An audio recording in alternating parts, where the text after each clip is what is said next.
Ok mes BG, bon, on est sur une très bonne lancée, rien que ça parle musique au bureau depuis tout à l'heure. Mehdi, il est arrivé, il nous a imposé un sujet. Parlons mes chers amis du meilleur feat français. Carrie, qui commence? Moi. Attends, je peux en citer deux, laisse-moi citer deux, frère. Lui là-bas, là, il suit pas les règles sur toutes les stories. On va dire encore, je suis un puriste, mais je m'en fous. C'est pas grave. Je vais citer genre I Am, Wu-Tang, la saga.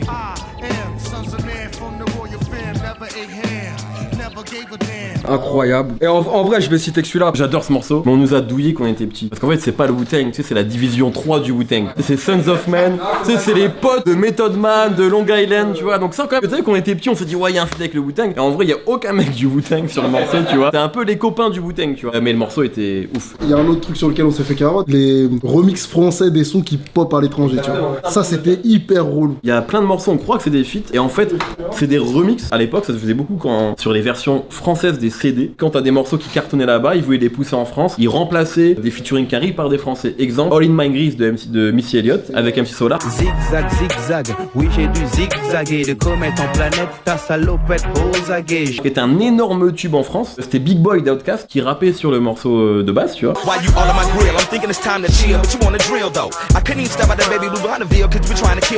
Ils ont mis Solar sur le morceau français. Quand tu regardes le clip, c'est hyper marrant parce que genre tu vois un passage du clip, tu vois MC Solar qui marche dans une rue et après tu revois le reste du clip, tu vois. Et tu sens que le mec on l'a collé dans la vidéo, tu vois. On fait beaucoup honneur au R&B. Au bureau, il y a un featuring français Carrie dont personne ne parle. C'est Leslie Bobby Valentino.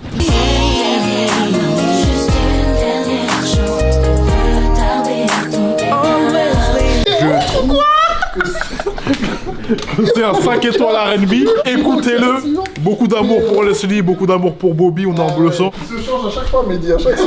Il y a eu la fenêtre, j'ai eu froid, je vais l'enlever après. Le troisième, il va dégainer un t-shirt, il va. Et quoi de Booba, c'était cool. Les gars, tu l'as bien compris.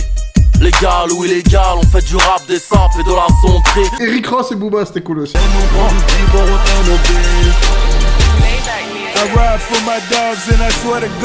Le problème c'est que Rick Ross dessus, il est pas au max. Et en plus c'est pas le moment où Rick Ross il est au sommet, tu vois. Ce qui est intéressant avec les feats français Carrie, c'est quand les deux ils sont à leur prime et il y a extinction totale. Pour moi c'est les cristal de Futur et Caris. Les couilles se voient même de dos. Balai t'entrais, tu pas ton tepo. Ici tous les coups sont vrais, t'es pas heureuse beau. Ah ouais. Et d'ailleurs, il y a eu feat Booba Futur, feat Caris Futur. Là sur le papier, celui de Caris c'est les meilleurs, frérot. Non mais attendez, moi je suis d'accord. Le feat de Caris et Futur est plus chaud que celui de Booba Futur. Par contre, je trouve la différence de niveau flagrante sur le Caris Futur plus grande que celle du Booba Futur. Pour moi, le Sadek Mikmil, il est incroyable.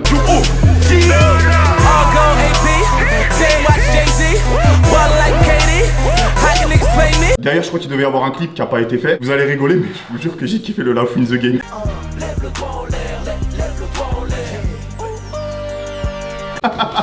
Mon gars, The Game qui rappe en français, les gars.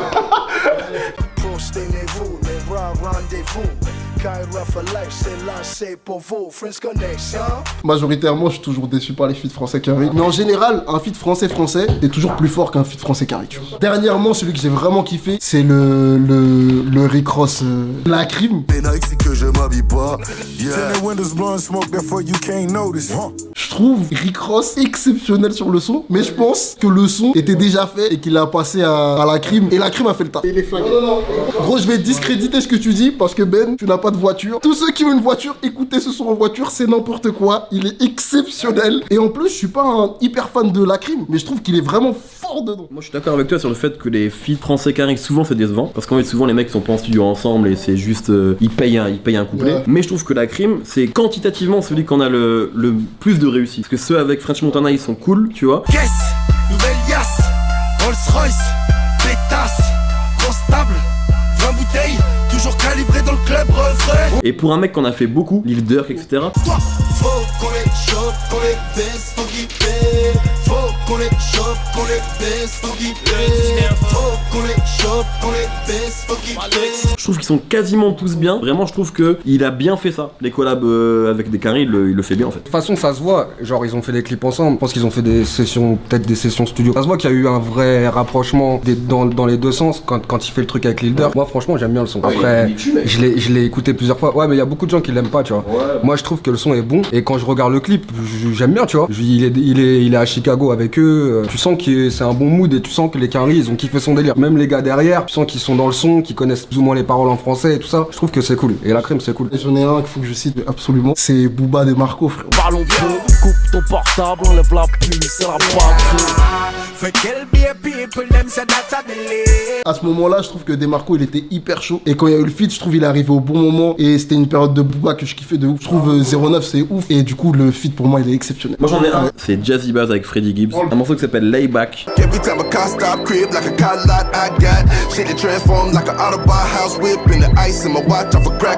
sorti je crois en 2016. Il défonce. Jazzy Bass déjà parce qu'il a un cheveu sur la langue donc je l'aime bien. Et pour moi c'est une vraie bête de collab. Les deux mecs ils sont dans le même délire. Et Freddie Gibbs qui est un peu genre méconnu en France, il faut écouter ce mec là, il est incroyablement fort. Le dernier projet avec Madlib il est fou. De la vie. Je prendrai tout ce qu'il y a à prendre, les joies et les larmes. Dans cette vie. Moi j'avais kiffé. Cynic Gen Blunt, si je me trompe pas, c'est le feat avec un rappeur français et un artiste étranger, je pense, qui a le plus fonctionné. Hein. Je sais pas si je me trompe. Parce que c'était un tube quand même à l'époque. Et j'ai pas souvenir qu'un feat avec un rappeur français et un artiste étranger ait marché autant que ça. Il y a Trippie Redd qui a invité Youvdi sur son album et apparemment c'est sur son album. C'est pas genre sur la version française de mon album. Donc là c'est vraiment assumé. Mais historiquement, je crois que le premier à qui ça arrivé, excusez-moi de faire le vieux, c'est MC Solar. C'est Gourou de Gangstar qui invite sur Jazz Matas Volume 1. L'homme qui prend le microphone, c'est nomme Solar, maître de la rime urbaine accompagné de comparses de Gangstar. Le bien, le mal, le morceau est incroyable et c'est la première fois que ça arrive. Et après sinon c'est sûrement arrivé, il y a d'autres exemples. Mais je crois que c'est le premier qui a vraiment connu ça. Mais là, Trippie Redd, tu vois, ça arrive. Et je pense, à mon avis, que ça va arriver de plus en plus. Parce que là maintenant les Quinry comprennent que le reste du monde c'est important, que le rap ça progresse dans plein de pays. Et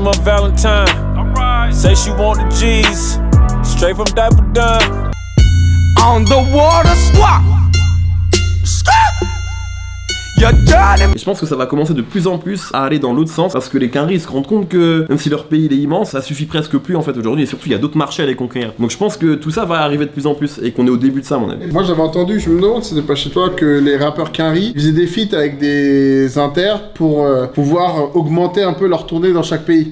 C'est-à-dire qu'en France, quand ils ont un feat avec la Crime par exemple, ils savent que ça va peut-être permettre de remplir 2 Bercy au lieu d'un Bercy, 1 ou 2 grosses dates en province et qu'en plus tu sais que la Crime il va venir sur place faire le taf un peu gratos sur scène et du coup il me semble que les Quinry faisaient ça. Il y en a un qu'on a pas cité qui est important et ça va faire référence à la story d'avant, c'est le All Quinry Rayquan. Splenir d'un vécu misérable, refuse de grandir comme Michael. Là où des mecs plombent, d'autres mecs tombent. J'aurais pu d'être plomber les pecs bombes. Il est plein de chromie avec Rayquan. Comment idolâtrer un mec comme Tony Montana? Ce fils de lâche sniff la coke et négliger sa nana. Qui était très très chaud à l'époque et pendant longtemps c'était mon préféré des collaborations franco-américaines et il est vraiment cool. Ça rappait, c'était new-yorkais à fond, c'était le délire de l'époque. Je mettais des Timberland et des baggy, tu vois, c'était bien. Donc je dirais ce morceau il était cool. On a fait le tour de la sélection de tous les BG qu'il y avait au bureau pour les feats français US. Vous qui regardez la vidéo, n'hésitez pas à partager tous les blasts qu'on a oubliés parce qu'on est beaucoup, mais on est dans l'euphorie, on oublie de citer des gens parfois. Partagez, commentez, likez la vidéo, mes BG, on est en bleu sang comme jamais. Ouais.